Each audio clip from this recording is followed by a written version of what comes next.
మెదక్ జిల్లా అప్పలరాజపురంలో దివంగత నేత ఎన్టీ రామారావు విగ్రహావిష్కరణ జరిగింది. డప్పు వాయిద్యాలు, కోలాట ప్రదర్శనల నడుమ గ్రామంలో 13 అడుగుల ఎన్టీఆర్ విగ్రహాన్ని ఆవిష్కరించారు. ఈ కార్యక్రమంలో పెద్ద ఎత్తున ప్రజాప్రతినిధులు, టీడీపీ నేతలు, గ్రామస్తులు పాల్గొన్నారు. తెలుగు ఖ్యాతిని ప్రపంచానికి చాటి చెప్పిన గొప్ప వ్యక్తి సీనియర్ ఎన్టీఆర్ అని కొనియాడారు. పేదల సంక్షేమం కోసం ఎన్నో పథకాలను ప్రవేశపెట్టి రాజకీయాల్లో సమూల మార్పులు తీసుకొచ్చారని గుర్తు చేశారు.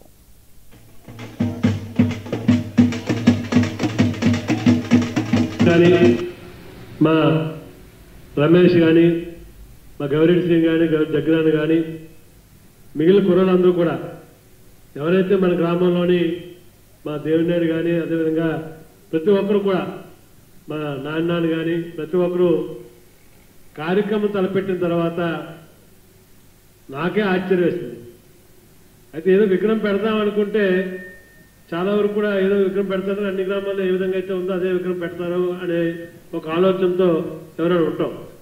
కానీ ఎందుకో తెలియదు కానీ చాలా భారీగా ఈ నియోజకవర్గంలో కానీ ఈ జిల్లాలో ఎక్కడైతే సెంట్రల్ పార్టీ ఎక్కడైతే ఉందో, రాష్ట్ర సెంట్రల్ పార్టీ ఎక్కడైతే ఉందో, జిల్లా విశాఖపట్నం జిల్లా సెంట్రల్ పార్టీ ఎక్కడైతే ఉందో, లేదా అనకాపల్లి జిల్లా సెంట్రల్ పార్టీ ఎక్కడైతే ఉందో, అదే మాదిరిగా మన అప్పలరాపూర్లో కూడా విగ్రహాన్ని ఆవిష్కరణ చేయడం అనేది చిన్న విషయం కాదు.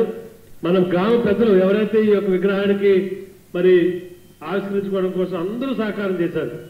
ఎవరైతే తెలుగుదేశం పార్టీ మీద అభిమానంతో, ఎన్టీ రామారావు గారి ఉన్నటువంటి భక్తితోటి ఉన్నటువంటి వాళ్ళందరూ కూడా ఈ విగ్రహానికి మరి పెద్దగా నిన్నైతే మరి ఈరోజు ఒక మంచి కార్యక్రమంలో పాల్గొన్నందుకు ప్రత్యేకించి అప్పలరాజపురం గ్రామస్తులందరికీ కూడా ప్రత్యేకించి శిరస్సు నమస్కరిస్తున్నాను. ఏంటంటే ఒక మంచి విగ్రహాన్ని, ఓ మహానుభావుడు ఎన్టీ రామారావు గారు చెప్పుకోవాలంటే మరి అటువంటి మహానుభావుడి విగ్రహం ఈరోజు 13 అడుగుల విగ్రహం, అంటే రాష్ట్ర పార్టీ ఆఫీసులో కూడా 12 అడుగులు 12.5 అడుగులు ఉంది నాకు తెలిసి, 12 అడుగులు. అలాగే అంతకంటే పెద్ద విగ్రహం, బ్రహ్మాండమైన విగ్రహం మరి ఇక్కడ ఇచ్చేసినట్టు ఏర్పాటు చేసినందుకు మరి అది పెద్దలు ఎవరైతే ఎన్టీ రామారావు గారు అభిమానటువంటి వ్యక్తి అయినటువంటి పెద్దలు సత్యరామూర్తి గారి చేతుల మీదుగా మనందరి సమక్షంలో ఓపెన్ అవడం కూడా చాలా సంతోషమైన విషయం.